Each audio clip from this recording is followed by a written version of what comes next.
So Rex Tillerson is Donald Trump's pick for Secretary of State. Now, let's sort of run through this. We have um, labor and education picks, a HUD pick, who seem quite clearly sort of simply there for the sole purposes of whether it's turning HUD into a giant piggy bank for gentrification, real estate handouts. With labor, we obviously have with Pudzer a enemy of labor as a fast food CEO, someone who has worked diligently for lower wages, who's worked diligently for automation. I'm going to make a tangential point on automation later, so note that. And then we have Betsy DeVos at Department of Education, who, her family made a fortune off of Amway pyramid schemes, and now they've turned their largesse into destroying and gutting public education and various other forms of social extremism and reactionary politics. And she's at education. There's questions with all of these people also about their competence and their experience. Rex Tillerson is a very competent person, and Exxon stripping away the morals of it and the incredible danger that it poses to sort of global well-being is a very impressive company. It is a ruthless company.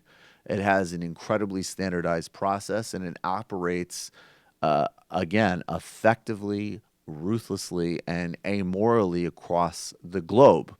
And obviously, we already know that hydrocarbons and oil are a major part of U.S. foreign policy and always have been. That implicates everything from foreign interventions to supporting dictatorships to close relations with the Saudis to global sea lanes and shipping systems and pipeline politics. It's not just a major part of our foreign policy. It's frankly a major part of everyone's foreign policy as long as we have a carbon-fueled world. And Exxon takes it to another degree because they have, in a sense, run their own private foreign policy as a company for decades. Steve Cole is the indispensable guy on Exxon, and I'm going to read a little bit from his piece in the New Yorker going over the Rex Tillerson appointment. The news that President-elect Donald J. Trump is expected to nominate Rex Tillerson, the chairman and chief executive of Exxon Mobil, as his Secretary of State is astonishing on many levels. As an exercise in public diplomacy, it will certainly confirm the assumption of many people around the world that American power is best understood as a raw neo-colonial exercise in securing resources. Yeah. Tillerson's life has been shaped to a profound extent by two institutions, Exxon Mobil and the Boy Scouts of America. He grew up in Texas, where his father was a modestly compensated administrator for the Scouts. Tillerson became an Eagle Scout and an engineering major at the University of Texas in Austin. Tillerson joined Exxon Mobil in 1975 and has never worked anywhere else. Of all of the companies born out of the breakup of Standard Oil, Exxon is culturally the most direct descendant of John D. Rockefeller's monopolistic giant, which is organized on the principles of ruthless capitalism and Protestant faith. Blah, blah, blah. Tillerson once listed his favorite book as Atlas Shrugged. So you're seeing a congealing, basically, of really what America actually does best, and in many ways what makes America so dangerous and destructive. This is a guy who fuses a commitment to blind faith in sort of, a certain brand of Protestantism, a blind faith in mid-century capitalism and the kind of idealized fantasy notions of a world where burning carbon didn't matter. There was unlimited resources, and, you can make your way in the world that way. Exxon's also incredibly scientifically sophisticated. They hire their own, they have their own intelligence and risk assessment division. They hire people from the State Department and the CIA who have retired, and they have their own sort of global analysis. And they have said a couple of different things about this. For all of this sort of core Americanism from the sense of ideology and identity, these guys are also will say constantly that they're loyal to their shareholders. And Washington, D.C. is like any other capital in the world that they deal with. It's irrelevant compared to securing hydrocarbons. That's it. Now, that's not different than any other major energy company. It's just that Exxon does it more effectively than many other major energy companies. I'm going to read again a little bit more from Cole because he's really essential in this. The main theme of Private Empire, which was his book on Exxon Mobil, involved the ways that Exxon Mobil saw itself as an independent transnational corporate sovereign in the world, a power independent of the American government, one devoted firmly to shareholder interests and possessed of its own foreign policy. Exxon's foreign policy sometimes had more impact on countries where it operated than did the State Department. This is a big example. Take, for example, Chad, one of the poorest countries in Africa.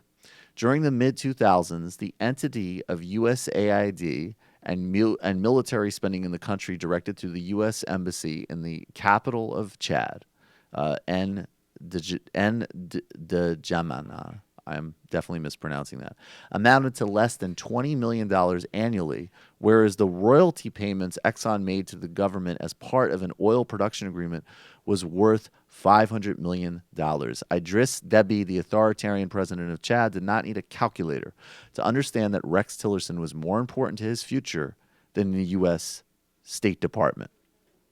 In Kurdistan, Tillerson negotiated a direct deal with the Kurds without talking to the State Department. He told the Obama administration about it after the deal had been secured.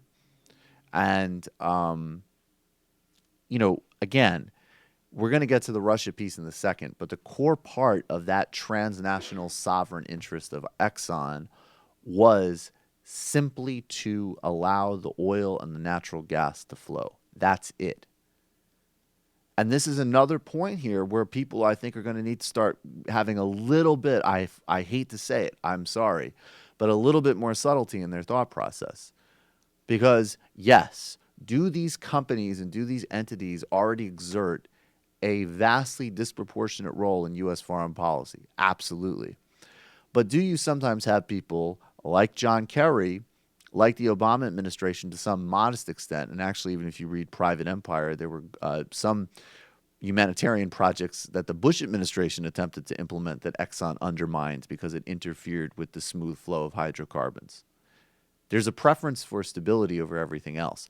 And if you have an administration or a Secretary of State who says, okay, the U.S. is running hydrocarbons, we got to wire the world up for them, but there is some ocean protection deals we want to do as this administration has done. Maybe we want to push through a Paris Agreement. Maybe we also want to support civil society. Maybe we also recognize that we are going to need to, at some point, just based on the science, move to a post-carbon world.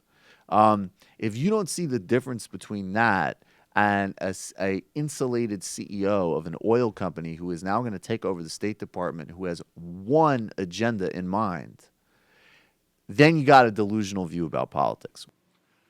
Hey, it's Sam Seder. Why don't you subscribe to this channel? You can do so right over here.